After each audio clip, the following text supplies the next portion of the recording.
Film की शुरुआत grain Turismo game के छोटे से इतिहास से होती है, जहां 25 साल पहले काजुनोरी यामाची ने सोचा कि मोटर स्पोर्ट्स को सबके लिए आसान बनाया जाए, इसलिए उन्होंने दुनिया का सबसे एक्यूरेट रेसिंग साइमुलेटर बनाया जो कि ग्रान टुरिस्मो है।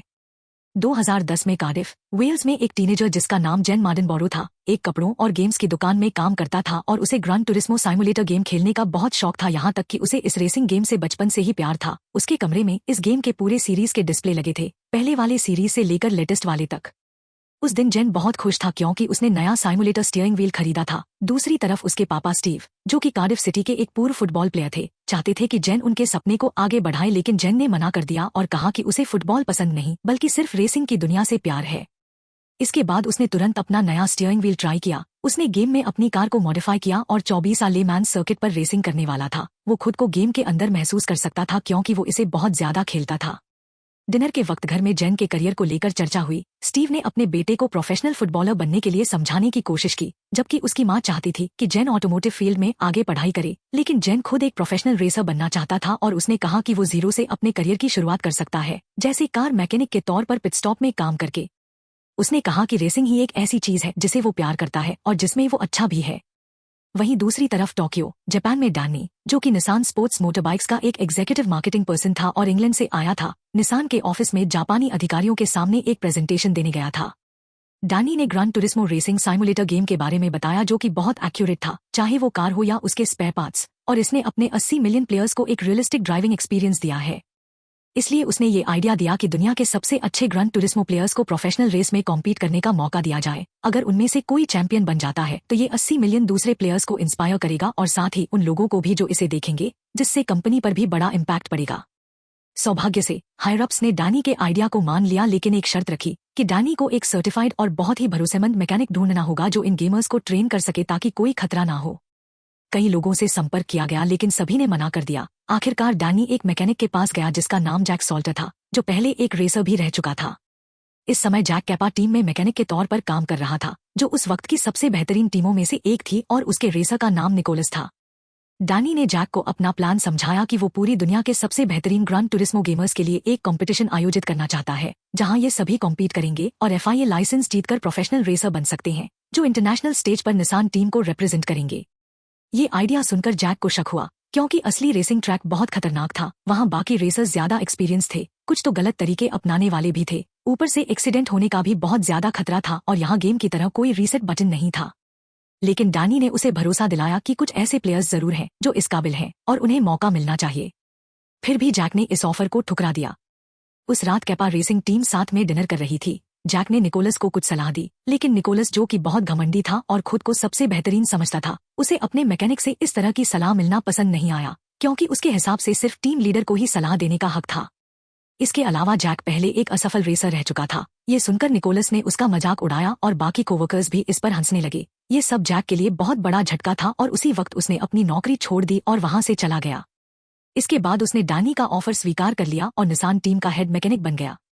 अगले दिन गेम स्टेशन में जेन का सबसे अच्छा दोस्त पसौल उसके पास आया और उसने एक चौंकाने वाली खबर दी कि जेन को GT एकेडमी में कॉम्पीट करने के लिए चुन लिया गया है। जेन उस दिन अपना काम खत्म करने के बाद सीधा अपने दोस्त के गेम स्टेशन पर गया क्योंकि वो अक्सर वहां खेलता था। उसका ग्रान टुरिस्मो अकाउंट पहले से ही साइमुलेटर से कनेक्टेड था। जेन ने जैसे ही क्लिक किया, डैनी का एक छोटा वीडियो मैसेज सामने आया जिसमें बताया गया कि जेन उन कुछ लोगों में से एक था जिन्हें चुना गया था क्योंकि उसने ग्रान टुरिस्मो में सबसे तेज लैप टाइम हासिल किया था। गेम में एक वर्चुअल रेस होने वाली थी और जो लोग चुने गए थे उन्हें एक ऐसा मौका मिलने वाला था जो जिंदगी में सिर्फ एक बार आता है, GT एकेडमी में शामिल होने और एक प्रोफेशनल रेसर बनने का। उस रात जेन ने तुरंत प्रैक्टिस शुरू कर दी, जहां उसने एक नया तरीका आजमाया जिसमें वो टायर लाइन से बाहर निकले बिना अपने अपोनेंट को ओवरटेक करने की कोशिश कर रहा था और ये तरीका काफी इफेक्टिव साबित हुआ। फिर जब वो सोने जा रहा था तब उसका छोटा भाई कॉबी उसे पियर पर होने वाली पार्टी में चलने के लिए कहने लगा। शुरुआत में जेन ने मना कर दिया क्योंकि उसे प्रैक्टिस करनी थी, लेकिन जब उसे पता चला कि ऑड्रे भी वहां आ रही है तो उसने अपना इरादा बदल लिया क्योंकि वो सीक्रेटली ऑड्रे को पसंद करता था। वे दोनों चुपचाप खिड़की से बाहर निकले और अपने पापा की कार लेकर निकल पड़े। वहां सब लोग अपना टाइम एंजॉय कर रहे थे और जेन ऑड्रे से बात कर रहा था। ऑड्रे ने बताया कि वो न्यूयॉर्क जाना चाहती है, जबकि जेन का सपना टोक्यो जाने का था। जब वे घर लौट रहे थे तब जेन कार चला रहा था क्योंकि उसका भाई और उसके दोस्त नशे में थे। रास्ते में पुलिस ने उन्हें रोक लिया क्योंकि वे लापरवाही से गाड़ी चला रहे थे। जेन ने तुरंत गाड़ी की स्पीड बढ़ा दी ताकि उसके अगले दिन होने वाले कंपटीशन में कोई रुकावट न आए। जेन को ऐसा लग रहा था जैसे वो ग्रान टूरिस्मो गेम खेल रहा हो और पुलिस से भाग रहा हो। अगली सुबह जेन ने अपने पापा के साथ स्टेशन पर काम करने में मदद की। उसके पापा ने कहा कि वीडियो गेम्स खेलना बेकार है। उन्होंने जेन को दो चॉइसेस दी, या तो अपनी पढ़ाई जारी रखे या फिर अपने पापा के साथ स्टेशन पर मजदूरी करे। जेन अपने पापा के इस रवैये से बहुत निराश हो गया और तुरंत गेम स्टेशन चला गया क्योंकि जीटी एकेडमी कंपटीशन शुरू होने वाला था। सौभाग्य से जेन ठीक समय पर कंपटीशन शुरू होते ही पहुंच गया और उसे क्वालिफाई करने के लिए यूरोप के 19 बेहतरीन खिलाड़ियों के खिलाफ रेस करनी थी। जेन जो शुरुआत में आखिरी पोजीशन पर था, धीरे धीरे एक एक कर सभी प्लेयर्स को ओवरटेक करने लगा और आखिरकार फाइनल लैप में वो अब भी तीसरी पोजीशन पर था, लेकिन फिर उसने पहले और दूसरे नंबर के प्लेयर्स को ओवरटेक करके रेस को पहले नंबर पर खत्म किया। यूरोप में सबसे अच्छा बनने के बाद जेन ने आधिकारिक रूप से जीटी एकेडमी में एंट्री ले ली और जल्द ही बाकी विजेताओं के साथ ट्रेनिंग के लिए जाने वाला था। लेकिन स्टीव अपने बेटे को लेकर बहुत चिंतित था क्योंकि असली रेसिंग बहुत ज्यादा खतरनाक होती है और जेन सिर्फ एक गेमर था। जेन ने अपने पापा को भरोसा दिलाया कि यही उसका एकमात्र मौका है। उसने एक फोटो भी दिखाई जब वो 5 साल का था और फरारी एग्जीबिशन में अपने पापा के साथ था जहां उसकी फोटो ली गई थी। तभी से जेन का सपना था कि वो एक प्रोफेशनल रेसर बने और आखिर में स्टीव ने उसे जाने दिया। तो जेन आखिरकार जीटी एकेडमी पहुंच गया जो कि सिल्वरस्टोन सर्किट इंग्लैंड में थी। वहां उसके साथ दुनिया भर से 9 और विजेता आए थे। सिर्फ एक व्यक्ति को जीत मिलनी थी और निसान टीम में जगह मिलने वाली थी ताकि वो इतिहास रच सके कि कैसे एक गेमर प्रोफेशनल रेसर बन सकता है। जैक जो कि चीफ मैकेनिक था, वही इन सभी को ट्रेन करने वाला था। वहां उसे और सभी निसान अधिकारियों को इंट्रोड्यूस किया गया जिन्होंने ये साबित करने की ठानी थी कि नामुमकिन को भी मुमकिन बनाया जा सकता है। जैक ने बताया कि रेस के दौरान ग्रेविटेशनल फोर्स दोगुना होता है जितना एक एस्ट्रोनॉट टेक ऑफ के वक्त महसूस करता है। एक असली रेसिंग गेम से बहुत अलग होती है क्योंकि इसमें खुद की या दूसरों की जान भी खतरे में पड़ सकती है। रिस्क बहुत बड़ा होता है और ट्रेनिंग बहुत ही कठिन तरीके से करनी होगी। जैक ने 10 प्रतिभागियों को आखिरी मौका दिया कि अगर कोई भी पीछे हटना चाहता है तो अभी वापस जा सकता है, लेकिन कोई भी पीछे नहीं हटा। इसके बाद ट्रेनिंग तुरंत शुरू हो गई। भले ही ड्राइविंग का तरीका, कॉर्नर लेना और ओवरटेक करने का रास्ता साइमुलेटर की तरह ही था, लेकिन असल में ये इतना आसान नहीं था। ट्रेनिंग के अलावा उन्हें इंटरव्यू भी दिया गया ताकि वो आगे प्रेस के सामने खुद को तैयार कर सकें, लेकिन जेन इस मामले में सबसे ज्यादा नर्वस दिखा। बिल्कुल ये निसान की मार्केटिंग के लिए अच्छा नहीं था, जबकि मेटी पूरी कॉन्फिडेंस के साथ जवाब दे रहा था, डायरेक्ट और साफ कह रहा था कि वही इस प्रतियोगिता को जीतेगा। ट्रेनिंग लगातार जारी रही। Driving, physical fitness, focus, theory और कई दूसरे अभ्यास कराए गए। जैक हेलीकॉप्टर से सब कुछ मॉनिटर कर रहा था ताकि व्यू क्लियर रहे और वो लगातार चिल्लाकर और ताने मारकर सबकी मेंटालिटी मजबूत कर रहा था। सिर्फ इतना ही नहीं, जैक ने यह भी तय किया कि जिन 5 लोगों का ट्रेनिंग स्कोर सबसे खराब होगा उन्हें बाहर निकाल दिया जाएगा और सिर्फ टॉप 5 लोग ही फाइनल रेस में भाग लेंगे। अब तक 4 लोग बाहर हो चुके थे। जब सबकी रेसिंग की टेस्टिंग हो रही थी तब जेन की बारी आई जिसे जैक खुद मॉनिटर कर रहा था, लेकिन तभी जेन से एक बड़ी गलती हो गई।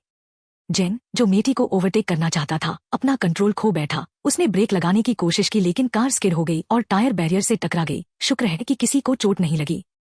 जेन ने कहा कि उसने ब्रेक लगाने की कोशिश की थी लेकिन किसी वजह से उसकी कार स्किड हो गई। इस घटना के कारण जेन सबसे नीचे आ गया।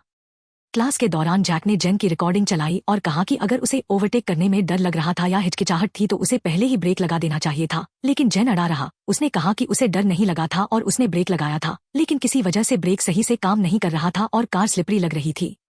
जैक ने धमकी दी कि अगर जेन अपनी गलती मानने के बजाय बहाने बनाएगा तो वो उसे फेल कर देगा, लेकिन जब मैकेनिक टीम ने जेन की कार की जांच की तो पता चला कि सच में उसकी कार के ब्रेक में दिक्कत थी और वो स्लिपरी थे।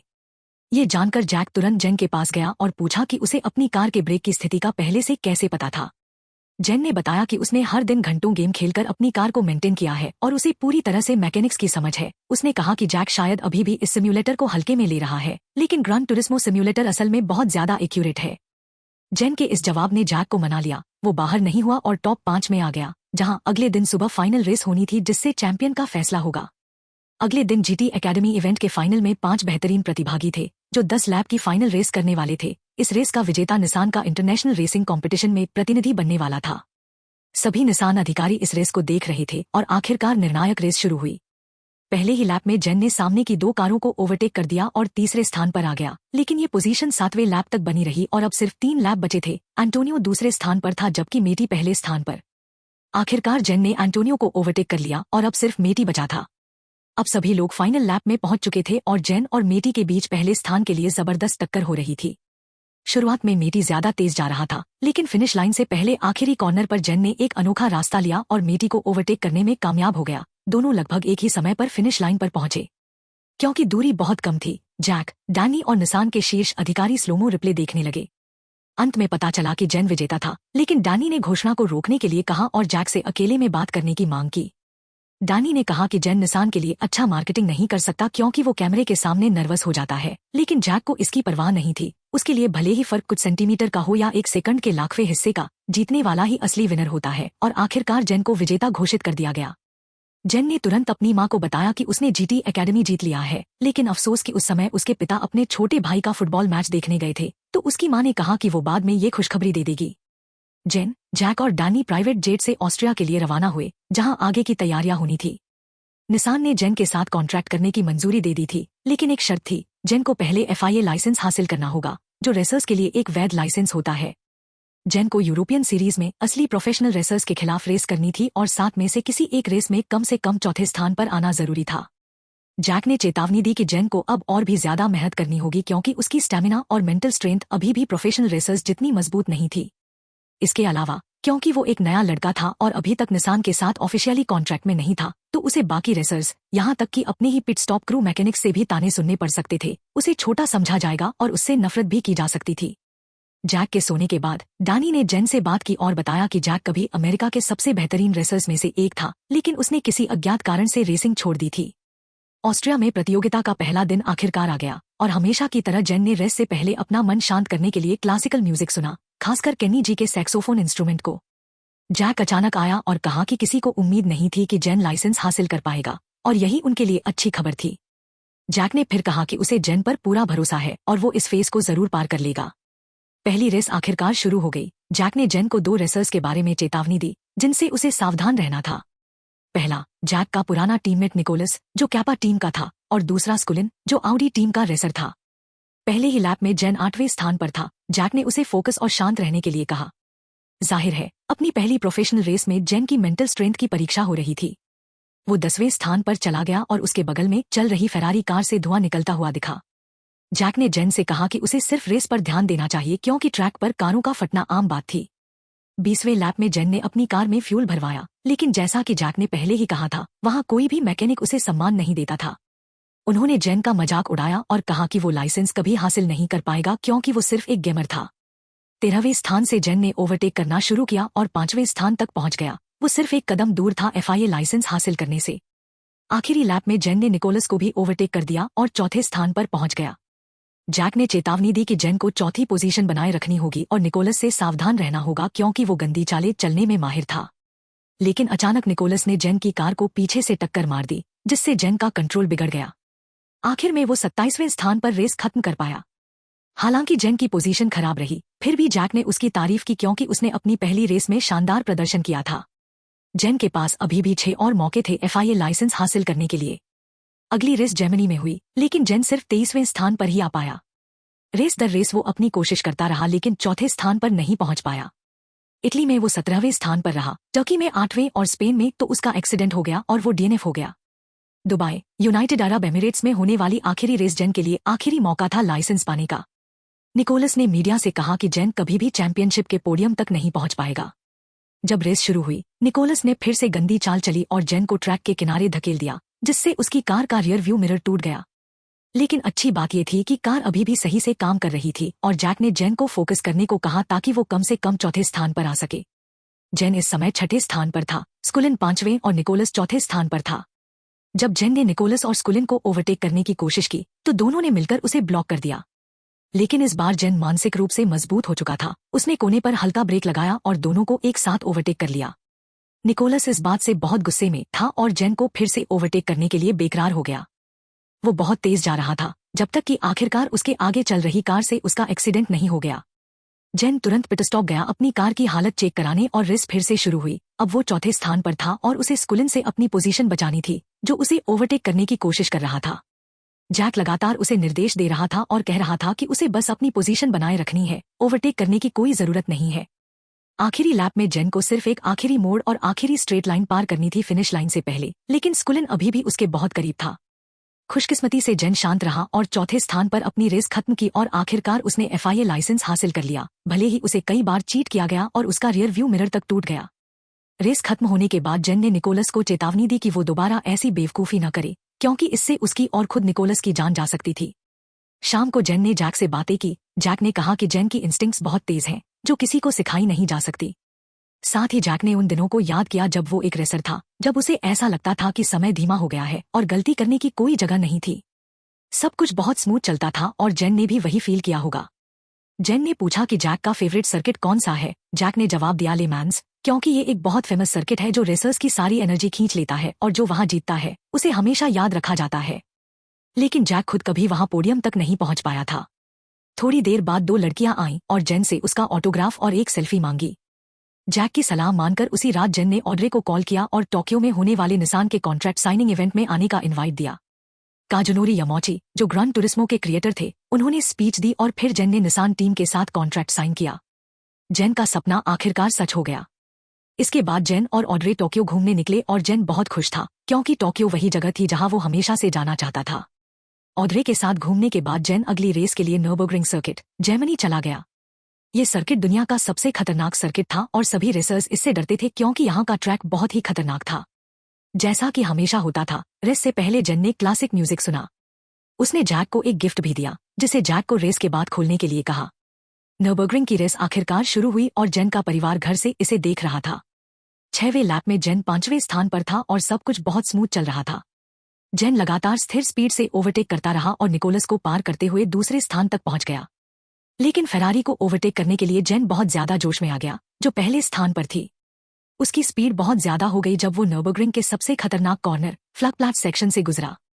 उसकी कार हवा में उछल गई और एक भयानक एक्सीडेंट हो गया। जैक, डैनी और पूरी टीम पैनिक में आ गई। जेन के माता पिता भी घर से रेस देख रहे थे और घबरा गए। जेन को तुरंत हेलीकॉप्टर से अस्पताल पहुंचाया गया और सब यही दुआ कर रहे थे कि वो ठीक हो। अस्पताल में होश में आने के बाद जेन ने पूछा कि क्या कोई और इस हादसे का शिकार हुआ है। जैक ने मजबूरी में उसे बताया कि एक दर्शक की मौत हो गई, लेकिन इसमें जेन की कोई गलती नहीं थी। डैनी ने भी कहा कि उस जगह को एयरफील्ड कहा जाता है, क्योंकि वहां की ऊंचाई और हवा के दबाव के कारण कारें हवा में उड़ सकती हैं। जेन ये सुनकर सदमे में चला गया कि उसकी वजह से कोई मारा गया। वो तुरंत जैक और डैनी को कमरे से बाहर जाने को कहता है ताकि वो खुद को शांत कर सके। एक प्रेस कॉन्फ्रेंस बुलाई जाती है। निसान की तरफ से डैनी मृतक के परिवार के लिए अपनी गहरी संवेदना व्यक्त करता है। इसके अलावा रेसिंग कमेटी भी इस मामले की जांच करेगी ताकि ऐसा हादसा दोबारा ना हो। इस बीच जेन, जो पहले सिर्फ ऑड्रे से बात करना चाहता था, आखिरकार अपनी माँ का फोन उठाता है। उसकी माँ कहती है कि इसमें जेन की कोई गलती नहीं है और ये किसी के साथ भी हो सकता था। दूसरी तरफ जैक जेन का गिफ्ट खोलता है, जो एक नया म्यूजिक प्लेयर होता है, क्योंकि अब तक जैक एक पुराना म्यूजिक प्लेयर ही इस्तेमाल कर रहा था। कुछ देर बाद जैक जेन को उस जगह ले जाता है जहां उसका भयानक एक्सीडेंट हुआ था। वहां पहुंचकर जैक उसे बताता है कि उसने रेसिंग क्यों छोड़ दी थी। असल में जैक का भी ले मैन्स में एक बड़ा एक्सीडेंट हुआ था। उसकी कार 3 बार पलटी और पूरी तरह से टूट गई और उसमें आग लग गई। लेकिन जैक बच गया था। जैक, जो उस हादसे के बाद डर गया था और उसने अपना हौसला खो दिया था, उसने रेसिंग छोड़ने का फैसला कर लिया। जैक ये सब इसलिए बताता है क्योंकि वो नहीं चाहता कि जेन भी उसी डर का शिकार हो। जेन को खुद को साबित करना होगा कि वो एक काबिल रेसर है। इसके बाद जैक अपनी कार की चाबी जेन को देता है और उसे ट्रैक पूरा करने के लिए कहता है ताकि उसका आत्मविश्वास लौट सके। इसके बाद जेन, जैक और डैनी आपस में मिलते हैं। अच्छी खबर ये थी कि रेसिंग कमीशन ने जेन को निर्दोष घोषित कर दिया था। लेकिन बुरी खबर ये थी कि निकोलस, जो कैपा टीम से था, उसने एक ट्वीट किया ताकि जेन का लाइसेंस रद्द करवाया जा सके और वो सिमुलेटर ड्राइवर्स के खिलाफ कैंपेन चला रहा था। इस ट्वीट की वजह से कई और टीमें भी निसान टीम के खिलाफ हो गईं और उन्होंने अपने स्तर पर केस दायर कर दिया। इसी वजह से निसान भी जेन को बाहर करने का सोच रही थी। डैनी के मुताबिक उनके पास खुद को साबित करने का बस एक ही तरीका था, ले मैन्स 24 आवर्स सर्किट की रेस में पोडियम पर जगह बनाना या कम से कम तीसरे स्थान पर आना। इस रेस को एंड्योरेंस रेस कहा जाता है, जहां हर टीम को 24 घंटे बिना रुके एक ही कार से 3 रेसर्स के साथ दौड़ना होता है। ले मैन सिर्फ एक प्रतिष्ठित सर्किट नहीं था, बल्कि ये दुनिया की सबसे मुश्किल एंड्योरेंस रेस भी थी। यहाँ सिर्फ कारों के इंजन की परफॉर्मेंस ही नहीं, बल्कि तीनों रेसर्स की मानसिक और शारीरिक क्षमता की भी परीक्षा होती थी। डैनी ने जीटी एकेडमी के 2 और फाइनलिस्ट्स को बुलाने की योजना बनाई, जो रैंकिंग में सबसे ऊपर थे, मेटी और एंटोनियो। जीटी एकेडमी खत्म होने के बाद ये दोनों लोअर लेवल रेसिंग चैंपियनशिप में अपनी अलग अलग करियर बना चुके थे। मेटी और एंटोनियो को आखिरकार फ्रांस बुलाया जाता है। जैक उन्हें उस शानदार रेसिंग कार से मिलवाता है जिससे वो रेस करने वाले थे, ज़ाइटिक Z11 एसएन। ये कार जीटीआर से हल्की और तेज थी, जिसे अब तक जेन चला रहा था। ले मैन्स की 24 घंटे की रेस शुरू होने वाली थी और लाखों दर्शक स्टेडियम में पहुंच चुके थे। जेन जब अपनी रेस की तैयारी कर रहा होता है, तभी वो हैरान रह जाता है जब वो अपने पिता को वहां देखता है। स्टीव कहता है कि उसे अफसोस है कि उसने अपने बेटे के सपने का समर्थन नहीं किया क्योंकि वो बहुत ज्यादा चिंता करता था। स्टीव बहुत गर्व महसूस कर रहा था कि उसका बेटा वहां खड़ा था और जेन भी अपने पिता को देखकर बहुत खुश था। जेन ने अपने हेलमेट पर कार्डिफ सिटी फुटबॉल क्लब का स्टिकर भी लगाया। रेस ठीक 3 बजे शुरू होने वाली थी और अगले दिन उसी समय खत्म होगी। निसान टीम हर 3 घंटे में शिफ्ट बदल रही थी। जेन के माता पिता कॉबी और जीटी एकेडमी के दोस्त सपोर्ट करने आए। सेरेमनी के बाद ले मैंस की 24 घंटे की बिना रुके चलने वाली रेस आखिरकार शुरू हुई। जैसे ही रेस शुरू हुई कुछ कारें स्किड हो गईं और जेन, जो निसान टीम से रेस शुरू कर रहा था, उसने पूरी ताकत से एक्सीलरेट किया। एक एक कर उसने अपने विरोधियों को पछाड़ा और स्कुलिन को ओवरटेक करने ही वाला था, लेकिन स्कुलिन ने दूरी बनाए रखी। जेन थोड़ा लापरवाह हो गया और उसने सामने वाली फेरारी का सही अंदाजा नहीं लगाया, जिससे उसके सामने एक भयानक एक्सीडेंट हो गया। ये सब देखकर जेन को अपना खुद का एक्सीडेंट याद आ गया और उसका ध्यान भटक गया, जिससे कई कारों ने उसे ओवरटेक कर लिया। जैक ने उससे कम्युनिकेशन करने की कोशिश की, लेकिन जेन सुन नहीं पाया और उसकी पोजीशन 5th से गिरकर 10th हो गई। जैक ने चालाकी से जेन का फेवरेट क्लासिकल म्यूजिक बजाया ताकि वो फिर से फोकस कर सके और अपने सपने को याद करे। जैक ने कहा कि उसे पता था कि जेन डरा हुआ है, लेकिन अब जब वो रेस में आ चुका है तो खुद को साबित करने का बस एक आखिरी मौका बचा है। शुक्र है जेन का ध्यान वापस आया और उसने फिर से दमदार अंदाज में अपने विरोधियों को ओवरटेक करना शुरू किया। जेन लगातार मेटी और एंटोनियो के साथ शिफ्ट बदलता रहा। निसान टीम धीरे धीरे 9th पोजीशन तक पहुंच गई। 9 घंटे बीत चुके थे और जेन ने फिर से रेस संभाल ली। सुबह के समय तेज बारिश हो रही थी और सभी ड्राइवर्स को बहुत संभल कर ड्राइव करना पड़ा। देखते ही देखते 19 घंटे बीत गए और निसान टीम 5th पोजीशन पर थी। आखिरी 4 घंटे के लिए जेन फिर से निसान की तरफ से ड्राइव कर रहा था, लेकिन जब एंटोनियो से जेन ने पिट स्टॉप में पोजीशन बदली तो एक मैकेनिक से गलती हो गई। इस गलती की वजह से निसान 9th पोजीशन पर चला गया। लेकिन जेन ने ग्रांड टूरिस्मो सिम्युलेटर में अपने एक्सपेरिमेंट को याद किया, जहां उसने बाकी रेसर्स से अलग लाइन ली थी, भले ही वो रिस्की थी। उसने न सिर्फ 9th से 4th पोजीशन तक बहुत ही कम समय में छलांग लगाई, बल्कि उसने एक लैप में सबसे तेज स्पीड का नया रिकॉर्ड भी बना दिया।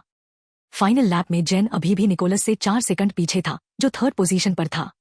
जेन को याद आया कि उसे कम से कम 3rd पोजीशन पर आना ही होगा ताकि ये साबित हो सके कि सिम्युलेटर गेमर्स भी प्रोफेशनल रेसर्स बन सकते हैं। जेन और निकोलस के बीच का फासला धीरे धीरे कम हो रहा था। आखिरी कॉर्नर पर जेन ने कार की स्पीड को पूरी तरह से मैक्सिमम कर लिया और निकोलस को ओवरटेक कर 3rd पोजीशन हासिल कर ली। आखिरकार जेन और उसकी टीम ने वो कर दिखाया जिसे नामुमकिन समझा जा रहा था। सब लोग बेहद भावुक और गर्व महसूस कर रहे थे निसान टीम की इस शानदार जीत पर। जेन मार्टिनबोरो, मेटी और एंटोनियो तीसरे स्थान की ट्रॉफी के साथ पोडियम पर खड़े हुए। फिल्म के अंत में असली जेन मार्टिनबोरो की तस्वीरें दिखाई गईं, जिसमें उसे ग्रांड टूरिस्मो सिम्युलेटर खेलते हुए, जीटी एकेडमी में सिलेक्ट होते हुए, 2013 में ले मैंस में तीसरा स्थान हासिल करते हुए और प्रोफेशनल रेसिंग करियर जारी रखते हुए दिखाया गया। इससे ये साबित हुआ कि उसकी कामयाबी ने मोटरस्पोर्ट्स को देखने का नजरिया हमेशा के लिए बदल दिया। अब तक जेन 200 से ज्यादा रेस कर चुका है और हर रेस से पहले क्लासिकल म्यूजिक सुनता है। असल जेन ने इस फिल्म में खुद अपने स्टंट भी किए। देखने के लिए धन्यवाद। मिलते हैं अगली फिल्म में। अगर आपको यह पसंद आया हो तो लाइक करें, सब्सक्राइब करें और बेल आइकन दबाएं ताकि आपको हमारे नए वीडियो का नोटिफिकेशन मिल सके।